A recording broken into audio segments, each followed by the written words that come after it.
enjoyed listening to the reading today. You're very welcome and deserving. Have a wonderful show. Thanks. So welcome, everybody, to the second hour of Mindshifters Radio. Today is Tuesday, February the 8th, 2022. Call-in number is 563-999-3581 and press 1, and that puts you into queue to talk to us. We'd love to hear your comments and questions because that makes this your show. And Michael will get in here with us in just a moment. He'll dial in. I'll direct you to our website, whyagain.org, and browse around. There is, we always say click the Start Here button or click the bullseye in the middle of the page. Both of those take you to where you will find every worksheet that we have. And if there is a worksheet or a poster or something that we've used and it's not showing up in there, please drop me a line and let me know, and I'll see if it's not something we use exclusively in an intensive, then I will get it up there on the website. And just let me know. My email is Jeanie, Jeanie, @whyagain.org. And I see a couple of hands up, and I'm going to click them just to see if they're left over from Dr. Tim's show or if they are actually waiting to speak to us. 541, you're on the air. Is this Julie? Hi, yeah, it's Julie. You can go ahead and check the others, but I just now came in on the queue. Yeah. Oh, okay, that's fine. And let me see if Michael's having an issue getting signed in or not. Hold on. Okay, he is getting on right at this minute, and I told him we did already have a couple hands up, so we'll give him just a second to get signed in. So, Julie, I'll put you back on mute for a moment, and I'll click the other line, and it is area code 610. Is this Susan? It is. I just wanted to say your website is fantastic. I hadn't visited it in a while, and I've been going back and forth. Finding the radio archives is fantastic. You just go there and bingo, you can find it. And awesome. I'm sure a lot of other things are really good, too. And I wanted to say, Tim and I will not be at the Still Point this weekend. We have house guests, and also we have done the 3-month thing, and we're going to stop at this point. So I just wanted to warn you about that. So warn us. Also, warn us. I know because we've been on regularly, and I just wanted you to know. So also, thank you. How's your dad, and how are you? Today's been an off day for me, but haven't been to see Dad yet. But met with your Darth Vader breathing, Michael. There's Darth Vader over there. Yeah, I could hear it in your voice, Jeannie, when you came on. Yeah. I thought, I hope you're okay. Yeah, it's a down day for me, but my brother was here. Healing crisis. My brother was here most of yesterday, and he went to see my dad, and actually he showed us a video which was very promising. The one physical therapist, I mean, she will not take no for an answer. She, some of them, they'll ask Dad, why don't you do this? And sometimes he'll go, no, like a little kid with a tantrum or something. And he does that with her, and she goes, okay, you say yes. And, so she doesn't take no from him. And she actually had him on a walker yesterday, not the jack-up thing. And so that was really cool. Yeah. Now, he was still having a lot of challenge with it, and there were 2 people holding him. But that's still a move forward from him just being on that body jack thing. Oh, that's so that good. was promising. Yeah. Oh, that's very inspiring. Yeah. Okay. Well, Jeannie, I'll be keeping you in my thoughts. You're such a tender person. I bet you're picking up stuff all over the place. And Michael, stop talking about if she gets sorry about something, she has sorrow in her and all that stuff. And it's all almost like saying, you shouldn't be doing this. I know you don't mean that at all, but sometimes no concept I feel of that whatsoever. Good. Okay. Yeah. Good. Support well, for healing, that's all and healing isn't always Dr. Feelgood, and enthusiasm and aliveness in the presence of one of those not so Dr. Feelgood experiences is one of the things that raises the vibe and moves us through things faster. So, yeah, not always as enthusiastic when one comes up for me, but that's when I need someone out there to be support for me. All right. Well, I'll be thinking of you, Jeannie. Thank you, sweetie. All right. So that's it. I'll just listen. Okay. Well, nothing else for us, young lady? Go ahead. I'll turn her back on. No, that's okay. All right. Thank you. Not anything else right now. Hey, thanks. Cool. Appreciate you. All right. Well, if I unmute myself, I meant to mute Susan on the switchboard, and I muted myself on the phone. Okay. Hit the wrong mute button. So the other hand up is Miss Julie, and she had actually raised her hand yesterday, and then she had somebody come to her house and she couldn't stay on the phone. So welcome back, Julie Matthews. Glad you're here, young lady. Let's see. Did I unmute? You are unmuted now, loud and clear. Great. Yeah, loud and clear. So how are you? What's happening? Everything is amazing. I'm still in my process, but I finally was able to, thanks to you and thanks to me being open last week a couple of times in the last couple of weeks, to finally get to doing my work at the level that I've been so hungering and longing for, the nourishment from, and just finally the achievement of the goal of doing it, and so many things. I'm going to be talking kind of possibly disjointedly because I've just been taking so many notes, so many releases have been streaming through, and I feel like I'm coming back into my true being again, and able to handle things with my relationship, which was the crisis that, required me to do my work, which my partner is an unknowing accomplice. Unwittingly, he is helping me accomplish my goals, which I see, and he's still hanging in there, which I would not have expected of him quite. So I'm very surprised, and yet because you directed me, Michael, reminding me to go in and look at my own everythings that I was talking about with regard to him, and actually, or at least what your mind told you was in regard to him. Yes, my mind. Yes, thank you. And yes.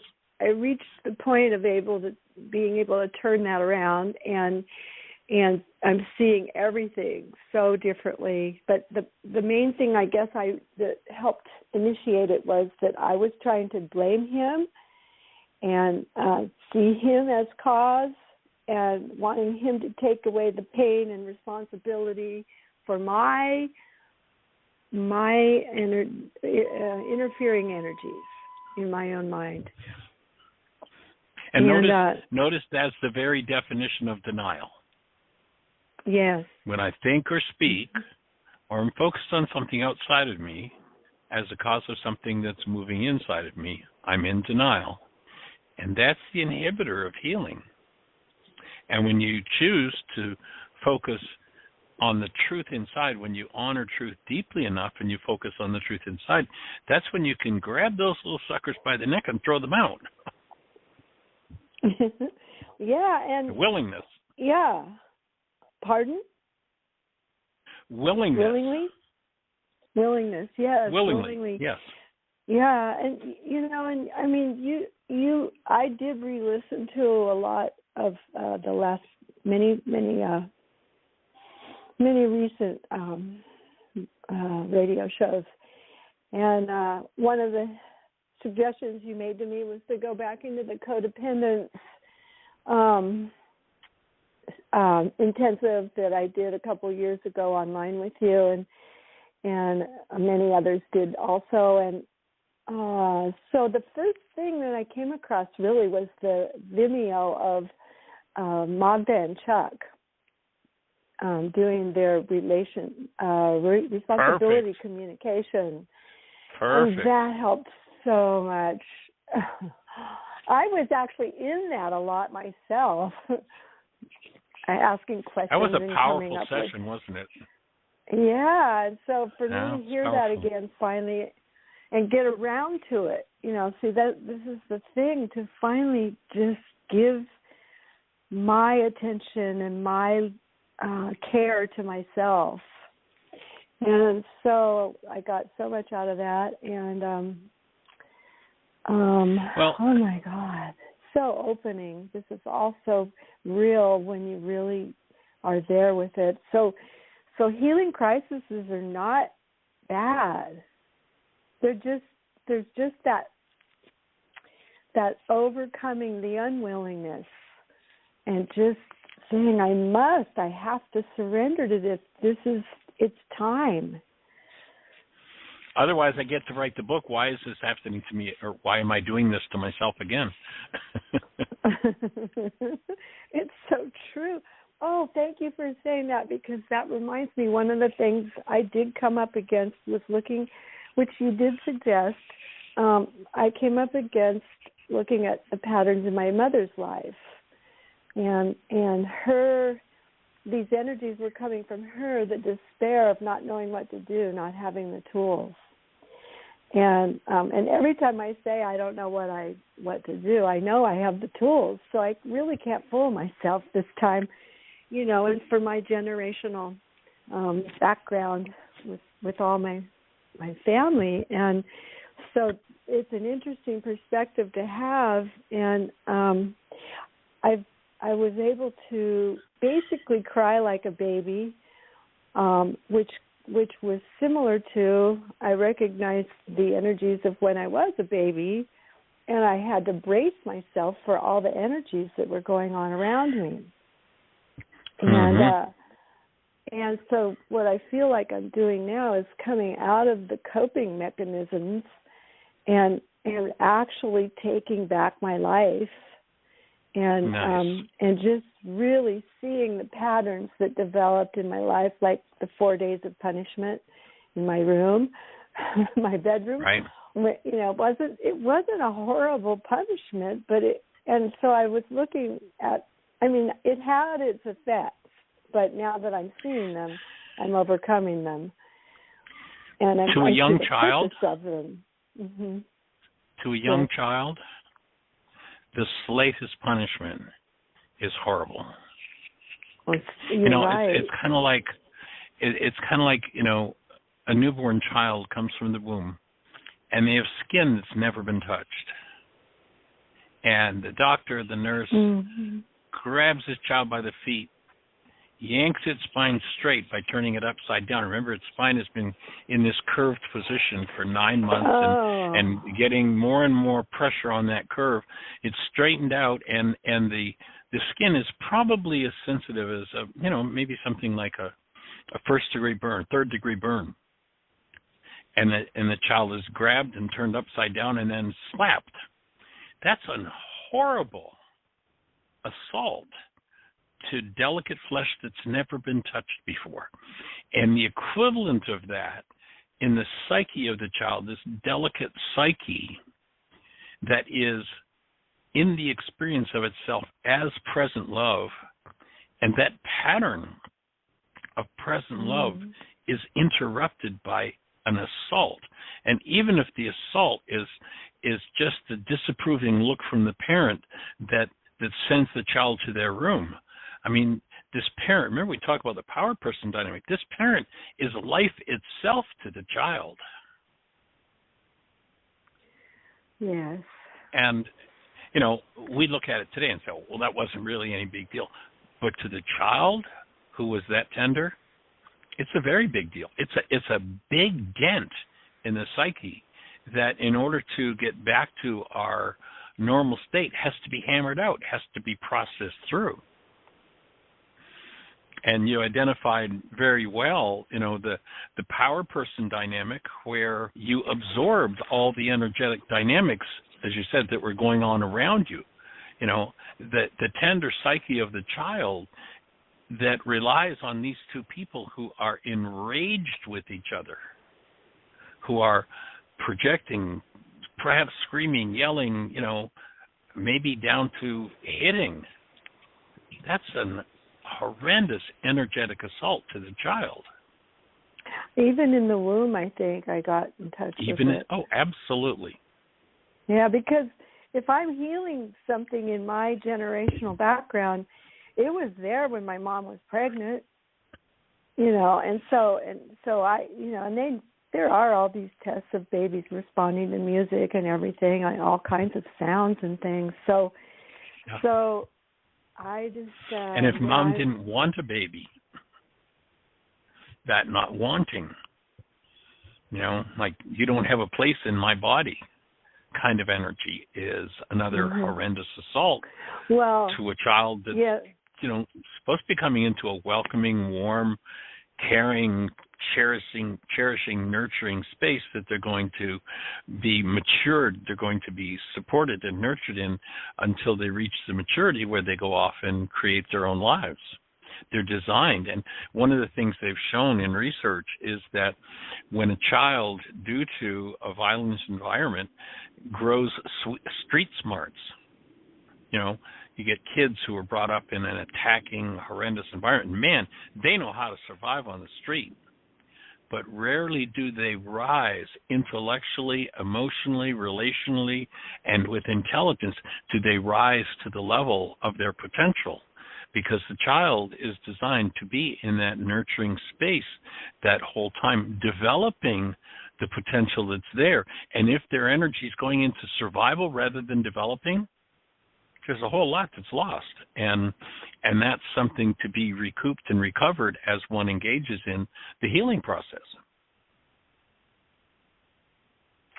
Well, yes. Yes, and my mother, I feel her energy wanted me, but my father's energy was there saying, first of all, resenting, almost like he was trapped. And then he put this demand on her, at least I heard this story, that I had to be born by the end of the year so I could at least be a tax write-off. And so that was, but see, that I do see there was this conflict energy which resembles a pattern in my life, that she wanted me, but she was being given the message not to want me or to push me into a box fitting someone else's agenda. And so just all of that was going on. And so I have one more thing to say about that with regard to coping mechanisms, but I'll hold for a moment while you respond. Well, if you remember the show the other day, I talked about the download that I got regarding Aria Rain and the fact that, most parents literally hold a metaphorical mold that they want the child to grow into. Mm-hmm. And every dent, so to speak, that the that the adult has experienced will tend to be part of that mold. And the adult who doesn't know any better tries to hammer the child into that mode, force the child into that mold, and that distorts the true form of the child. Where our job is not to shape the child, but to hold a space that receives the true form of the child intact, a space that's free of the past, free of distortions, literally a space of active love that embraces the truth of the child and supports the fullness of that child's incarnation. Yeah. And so as we then choose to recover our true identity, the work is to hammer out the dents in the mold. Which could be hammering. things like, hammering, literally. The forgiveness process is think of it as an automobile with dents in it. You're on the inside knocking those things back out again and dealing with them, feeling them, experiencing them. How about exerting loving energy towards them? And sometimes it gets to be pretty hammering. Okay. Oh, well, yes, and this is similar to what you caught me on last week about. I was complaining I didn't want to be put into a box, right? Old energies, a mold, having already been hammered into me. Yes, and you slightly, subtly, carefully suggested to me that maybe I was trying to put him into the box, my box, the way I thought it should be. I didn't think I was very subtle. That was big. I needed that. Yes, I needed that. Yeah, so in truth, too, because just being in denial of truth, I can't live like that. I know better. And yet something in me was just so adamantly attached to it was all him. And so I noticed that my hostility, I was in denial of my own hostility and camouflaging it to look like him. And I saw that I set myself up to believe that I actually could hide from my own hostility by being in a relationship with someone whom I saw as more hostile than me or any human being I'd ever met. Well, you're more hostile than me, so there. Yeah, and why hide? So anyway, I finally actually did apologize to him and took responsibility for those things. Wow. that I had wanted to project onto him my pain and blame him for my pain, and now I saw that I wanted him to take responsibility for my pain, and I recognized that I can't do that it's mine, and I need to acknowledge my own issues, and that I was going to not do that anymore with him. I didn't know how to say it without the word "not," but I am working on it. So what would be the replacement for that? Instead of trying to blame you and make you responsible for my issues and the pain that I create from those energies, instead of doing that, I would like to be more responsible with you in communicating the truth and asking for your support in my healing, or your support in me being responsible for healing what I need to heal. Something like that. That was better, wasn't it? That's it. You're on it. That's it, exactly. Okay. Awesome.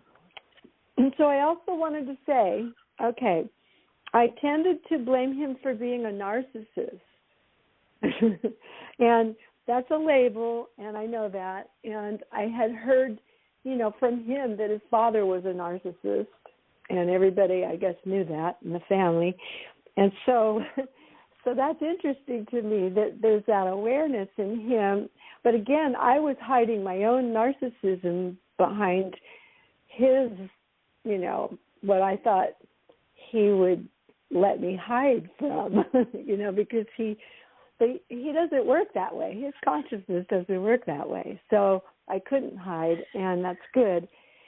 But what I wanted to say also is that I think I'm seeing the difference between coping mechanisms and how present-day psychology and spiritual approaches even to all these things that we experience as troubles in our lives, that they're set up to point the finger at the person we're having the relationship with and who they are. They're narcissists, and so here's how we will adapt to that, and make sure we take care of ourselves within that context. And that's not it. The only way I can take care of myself is clear these energies out of my mind, and then that assists everything and everyone. So I'm doing precisely. it finally. And that's awesome. And to remember that I need to honor truth enough. I need to be, when you think of the personal code evaluation, I want to have my honor of truth score right up there near the very top, along with honoring others and self, so that I can grasp that energy within myself instead of going through. You remember in the Why Is This Happening to Me Again workshop, the top of the board, we've got that deny, dissociate, project. So when I think or speak as though they're the cause of what's moving inside of me, I dissociate from the cause, I hide the cause, which means I get stuck with the cause, and it now impacts me physiologically. And then, having dissociated from that, there they are resonating what I've dissociated from. So now I use that dissociated content to build my brain's picture of them. And now I have the cycle complete. See, I can see them doing it to me. And that's all a construct of the mind. I need to recognize what I'm feeling is mine. And the truth is, it's about me. It's not about them. And it's a huge trick of the mind to overcome. I mean, it's been going on for so many centuries on planet Earth and still is in, true living color and Dolby sound all around us in the culture. Well, and then we're also taught as a coping mechanism to love ourselves and forgive ourselves and them and this and that. And what it turned out to be for me is that I just had to sit down and breathe and be with it and be a space of love, and acknowledge that I am love and that I was going to get back in touch with that, even though I was going through how bad it felt on the way going in, letting it feel the way it truthfully is, and now on the way going out. That I at least had that tool, and I took a lot of notes. I couldn't even find a worksheet to write it out on. I just used paper and wrote everything as it came, and it just kept unraveling. So anyway. That's just an awesome, delightful piece of work to hear about. That's just... And I'm looking forward to more. And I have to say that day, Friday, I guess, you did a meditation or something for this beautiful child that we are. I can't remember any words right now, but I re-listened to it and I just was out for the whole thing. I just went out. And but I knew I'd listened to it, and I knew that I felt calmer, and it gave me encouragement to be with that, whatever it was then, and remembering that it's the past, and I'm more committed to releasing it consciously, so I want to see it, releasing it as a fundamental factor of creative energy that I keep creating realities from. But that, I have to re-listen to that whole day, that radio show again. I think it was Friday. Yeah. And then I also listened to the hour before with my Dr. Tim because, right. He's so aligned. It's all energetically aligned for me to wake up. So I'm seeing my wake up everywhere.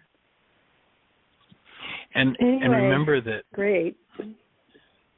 Go ahead. The task of the adult, remember, was to hold to the presence of love. And that then is the mold into which the essence of the child is poured, and we're redoing that whole process now in adulthood. The essence of the child is poured, and the mold is formed by the truth of the child, not child limited by the form of the mold. So it's reversing the healing process, reverses the whole thing. Oh, yeah. Which is something our society would never accept, that the child would know how to run their life. Yeah. And you know what else is so amazing that gave me encouragement? In the last few months, I've been meeting parents in the area who have 6-year-olds. I have 6-year-old energy coming into my life. And they're just beautiful beings. 2 of them are twin boys. And the other one is a new boy that will be starting this week with me. And I just happened to meet the father in the line at the post office. And so there's all this alignment of harmonious energies coming into place, and too, because I'm allowing it to, I'm allowing that truth to be acceptable and applicable in my life now. Sweet. That which is well, I wish you were closer. Yeah. I wish you were closer. This morning I was listening to a presentation by an astrophysicist who was explaining oneness from the point of view of an astrophysicist. And one of the things he talked about and that he used as an example was the piano, and how his childish mom made him learn the piano, and how thankful he was, and seeing that as like a whole new expression on earth. I didn't realize that the piano hadn't been invented until somewhere around 1700. And he was talking about, there's an expression, a beautiful, powerful expression that wasn't even possible. And that it embodied, all of the things that went before it, the learning and the understanding of stringed instruments, the mechanics of building the device, then the skill of playing it, and how that created a whole new expression. I was thinking, we probably need to get Aria into piano lessons. It's probably time soon, if she's willing to put that invitation before her, even at 4 or 3.5. Yes. Wow, I'd be willing to move out to where you are to teach her. Woo, I would. I could at least get her going, and then teach her on Zoom too, because COVID pandemic taught me how to be a teacher online, which is great.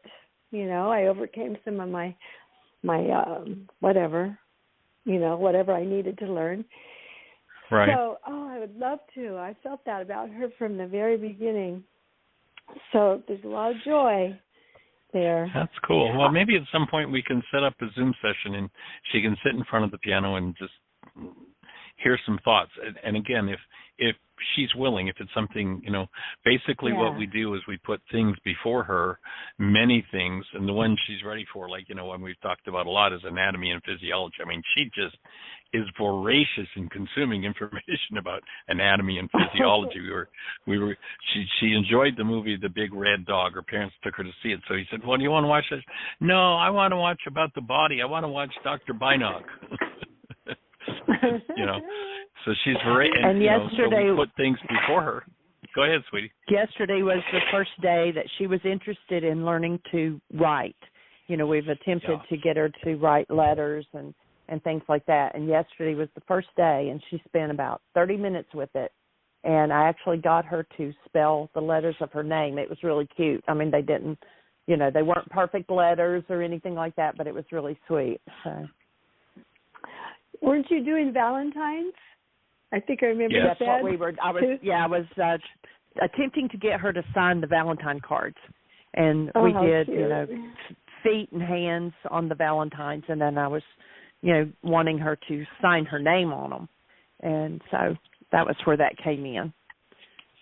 We were explaining why we wanted to sign our Valentine's cards so people would know who they came from. And so if she wanted to do that, she could sign them. And then, she's got a couple of little friends she was giving Valentine's to, and her mom and dad and G-Pop and Nene and I. And so if she signed it, then everybody would know who it came from. So that spawned her interest or stirred her interest in, I want to write letters. So.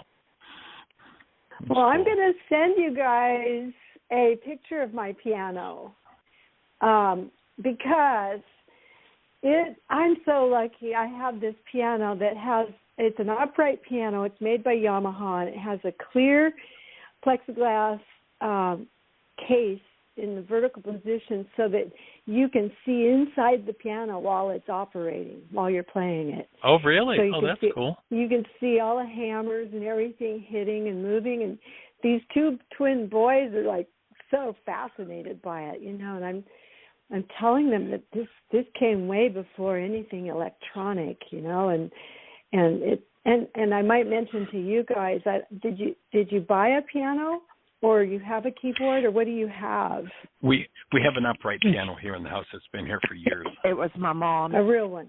Okay, good. You have a real piano. Yeah. Because the real pianos are made of wood, which most musical instruments, a lot of them are made from wood, because the wood transmits the sound waves really well. It helps project the sound.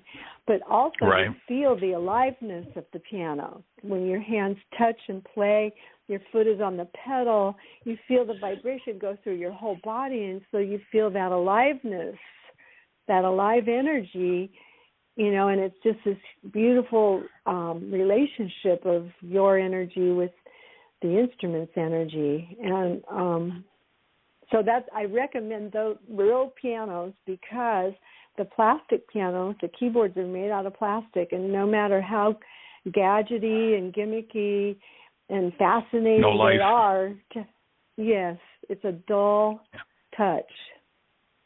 Yeah. So there you go. Makes sense. There you go. Yay. You got to stay with what's alive in your life, and not what the culture brings you always necessarily. I hear you loud and clear. Well, anyway, I hate to dominate the show right now, but I needed to give you some feedback on just miracle after miracle, and shedding quite a bit of energetic old stuff, and moving into a much better space. And I appreciate your support. Nice work. That's week. Just awesome. That's awesome. Okay. Nice. What a contribution. Thank you. Millions yet unborn will be touched by the opening you've created energetically. Well, I also want to thank Magda. She texted me and gave me some really good support too, and so nice. Because yay, Magda. Yay, Magda. Yes. She's been doing some awesome work. Oh, she has. All of us, anyone who takes this work up and trusts whatever is true is where to really focus.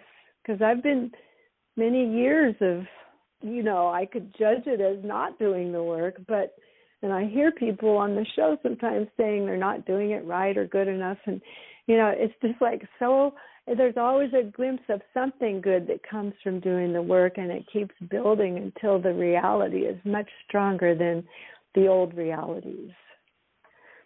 So I encourage everybody to, and look at you, Michael, and you, Jeannie. You've been doing it for so long, and now you're passing it on to others, including your grandchildren. Wow.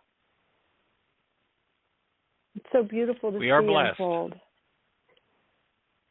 Okay, I'm going to pause and let someone else come in. All right, young lady. Thank you so much. All right, bye. I'll be on. Sweet. Blessings. I'll be listening. Thanks. All right, take care. Bye-bye. Great review. Great piece of work. And, you've heard me say so many times that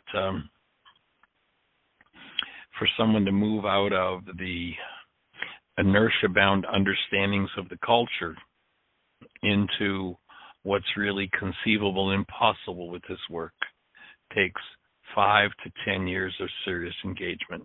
It's just what it takes. It's that monumentally different in the mind energy of the culture.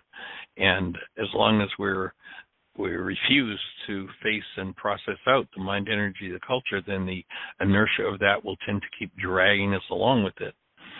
And, through resonance. And when I give that up, then I can start to move in a different direction. And it's just exactly truly what you're talking about, what you're saying is the shifts are beyond comprehensible.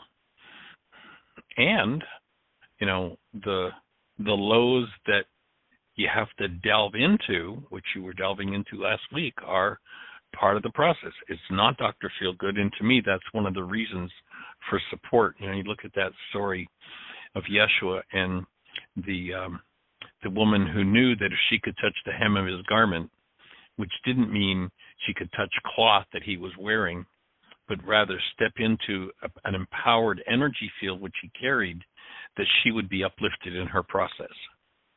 And that's the reason for this show, that we're here to join in creating an uplifted, empowered hem of the garment, so to speak, an energy field that anyone can touch into and be uplifted in doing the process when they're at the pit. And visiting the pit is just one of the steps and one of the stages in the process.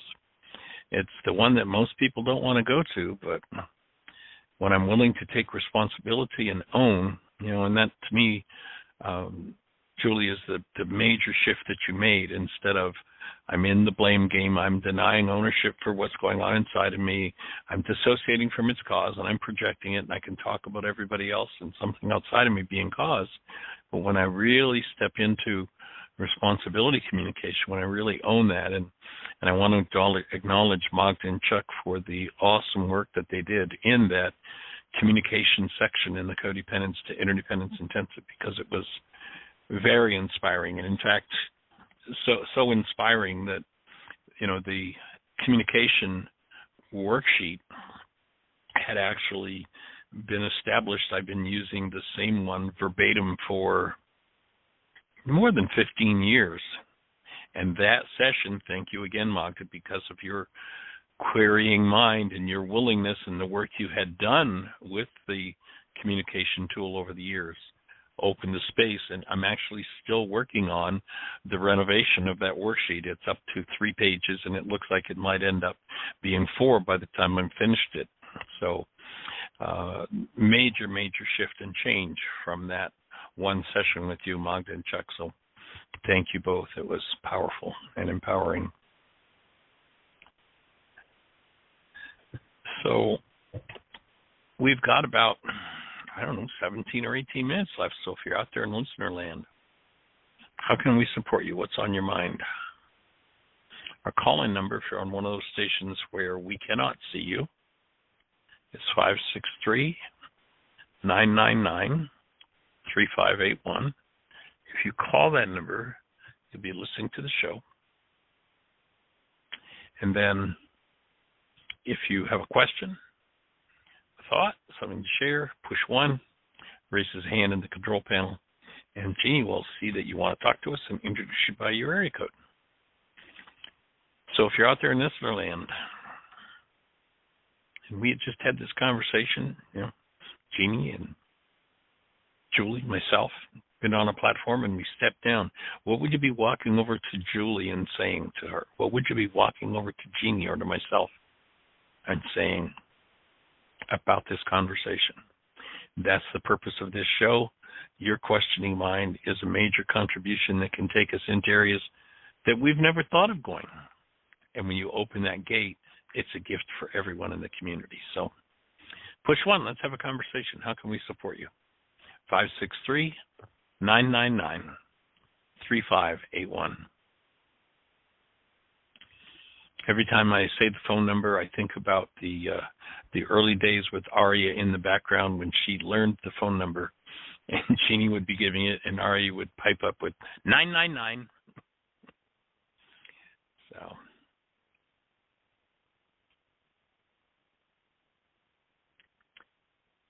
how can we support you? What's on your mind? Julie just sent the pictures of her piano, and that is absolutely gorgeous. I love it. Oh, well, send it to me too, Julie. I didn't get it. So amazing. It's clear, like acrylic type thing, or? Yeah. It's open to... And it shows that she sent it to you. Oh, well, it hasn't shown up yet, so maybe it'll come. Okay. Yeah. Was it an email or a text? It was a text. And actually it shows like it went into Mind Shifters Radio, so I'll forward it to you. Oh, cool. Awesome. Yes, it's like, what was it? About an hour and a half ago, you were on the Avison, and I was listening to this astrophysicist, and he talked about the piano and uses as one of the examples that demonstrates the oneness, the way that we've built our lives in an intertwined way. And he used the piano as the idea of it's another brush in the palette of colors that we can now use in creative expression that impacts everybody. I thought that was a powerful way to speak about it.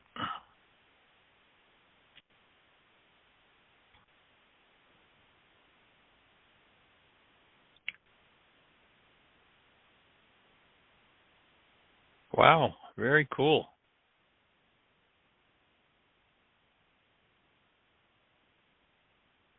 Well, we can't show it to everybody, but the whole internal mechanism is visible. That's pretty sweet.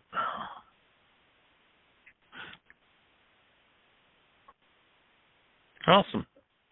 So, how can we support you? If you're out there listening, come on in the conversation. Say hello. Even if you've just got something to share. Oh, great. Let's go for it. 808, you're on the air. Oh. Aloha. Aloha. I know that's Hawaii, 808. That's right. It is. Well, I just wanted to comment on listening to Julie talk about the piano and how precious the wood is in the experience of the instrument, and how the energy flows through that. I mean, wood is designed to have energy flow through it, And I always had a baby grand piano my whole life around me, but now I don't. I have like a keyboard thing that's made out of some kind of man-made something or other, and it's just not the same. So not the same, right? No, you just don't. You don't feel that connection that Julie, you described that so beautifully. I really enjoyed hearing you talk about. I mean, she's an expert on the piano, and for sure and certain. So, I just wanted to thank you for that. For the program. Cool. Also, for Julie's contribution about the piano. So, that's all. Nothing like a little appreciation for our friends, is there? Yeah, really. And it sort of opened a window of awareness to help me understand why I don't relate to this instrument. It's the footboard of my bed, and that's about all it is, because I almost never play it. Of course, I don't. I refused. I had 2 years of piano lessons, but my brother was 9 years older than I, and he turned out to be a concert pianist until he became a composer. So I was so intimidated because I was so much younger than him, and it was embarrassing to practice, so I wouldn't practice. And my piano teacher said, "Bring your mother to your next lesson."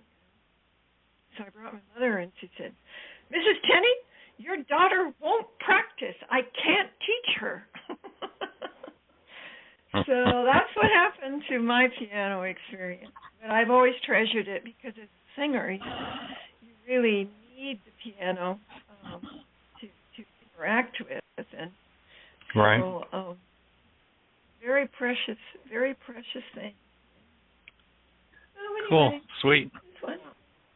Yeah. Thanks everybody. Well, we have a lot of conversation going on the planet right now about carbon dioxide and how we have an excess of carbon dioxide and how it's destroying the environment and climate change and all of that sort of stuff. And this just opens another little way that everything is connected for me, and that is that wood, and I just learned this recently, we've been doing a lot of gardening research with the gardening that we've been getting going the last year or two. And I learned in some of that wood is actually carbon dioxide that has been transformed by photosynthesis in the plant. That's what makes wood. It's carbon dioxide. And oxygen the same through photosynthesis. That's how we get the oxygen that trees put off that allow us to breathe. And just interesting how the oneness of it all, how it's all tied together in this invisible web of energy that takes on the appearance of so many forms. I mean, who would think carbon dioxide, the waste gas that we breathe out as a waste product, is what turns into a tree when it's acted upon by the sun and engaged in the process of photosynthesis. It's mind-boggling when you put it all together. Yeah. One thing that I thought of as I was listening to the program this morning is the fact that what I'm noticing is that the reality of the oneness of our existence with all of humanity and all of creation is becoming more and more prevalent from every direction. No matter, I keep hearing people talk about the oneness, and they didn't used to, but right. It's becoming prime. It's becoming foremost in people's awareness, and of course we hear news from all over planet Earth now. It's kind of normal. We never knew what was going on the other side of the planet 100 years ago. We practically didn't. But it's just such a wonderful time to be alive.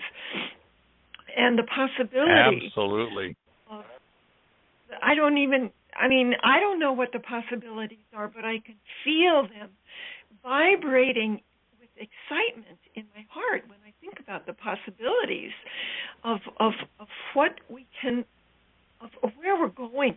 We're going someplace very rapidly, I think, and COVID is partly responsible for that, because as I was sharing earlier, I've been so isolated, but that isolation, I remember when March of 2020 occurred, I walked in my apartment one day and the still small voice said, "My cave in the Himalayas."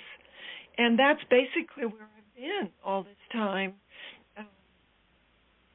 making sure that I've been safe during COVID. It's almost 2 years now, and but it's been a fabulous opportunity to know myself on a deeper, more pure level, and right.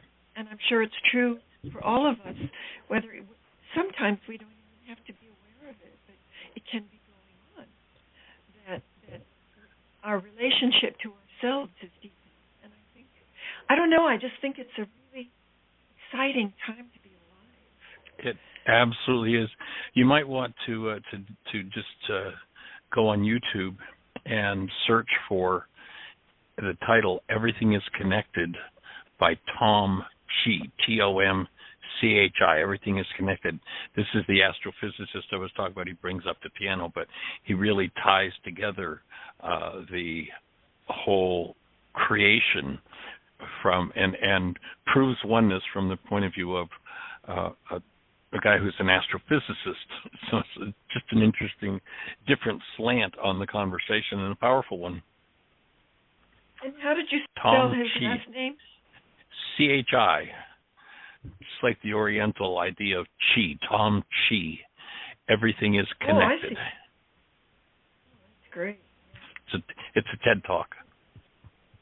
Yeah. Oh, it's a TED Talk. I always enjoy those. It's just long enough. They're not too long, so you get bored.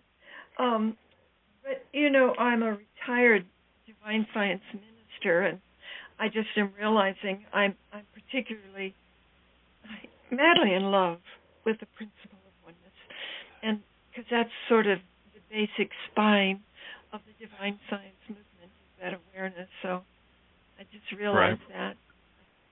Cool. Sweet. All right. Well, any other thoughts for you, young lady? All right. You have a blessed one.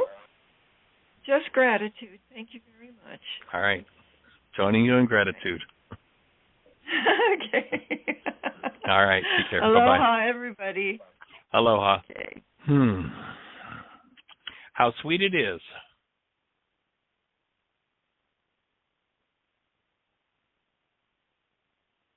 So we've got about 5 minutes left if you're out there in listener land. If you push 1, we'll be having a conversation.